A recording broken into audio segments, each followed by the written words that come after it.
Ramadan is upon us, and Allah has recommended us to be forgiving of one another during this month.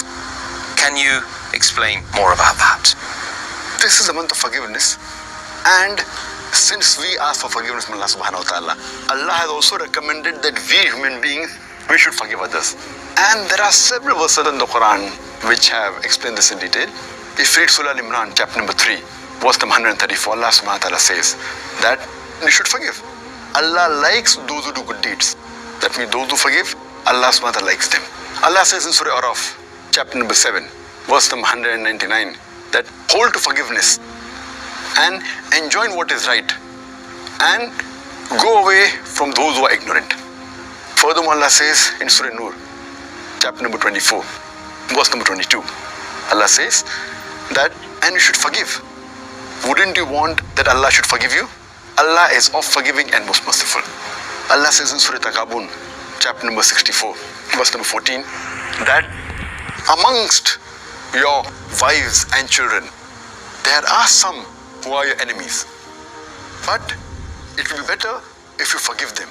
You overlook their fault and you cover up their fault. Allah is of forgiving and most merciful. So Allah subhanahu wa ta'ala is encouraging the Muslims and the believers that it is better that you forgive as many people as possible, and Allah will forgive you. And we have the best examples in the prophets of Allah subhanahu wa ta'ala. We have the example in the life of Prophet Yusuf alayhi salam, where we know Prophet Yusuf, peace be upon him, that his stepbrothers, they had planned against him and they wanted to kill him. But Allah subhanahu wa ta'ala saves him. And later on, he is made the governor of Egypt.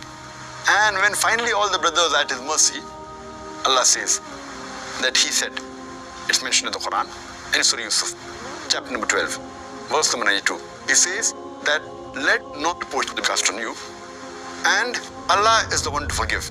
He is merciful. That means Yusuf alayhi salam, he forgives all his brothers, and he says Allah is merciful. We have the best example of forgiveness in the last and final messenger, Prophet Muhammad during Fateh Mecca. When the mushriks, when the pagans of Mecca, they killed many of his relatives, that killed his uncle, that killed many of the Sahabas. But when finally he had victory over them, he forgave all of them. And Allah says in the Quran, in Surah Ahzab, chapter number 33, verse number 21, that verily in the Prophet you have the most beautiful pattern of conduct. And Allah says in Surah Fusilat, chapter number 41, verse number 34, Allah says that repel evil with good. And you may never know, the person in whose heart is hatred against you, you will find that he will become an intimate friend of yours. That means repel evil with what is good. That's the best. And Allah repeats the message in Surah Shura, chapter number 42, verse number 37. He speaks about those people, that means the people of paradise. Those are the people who avoid shameful deeds and avoid major sins. And when they get angry, they forgive. So there are various verses in the Quran in which Allah subhanahu wa ta'ala gives us guidance to human beings that we should forgive the other people. Well, Jazakallah khair, Dr. Zakir, for that reminder regarding forgiving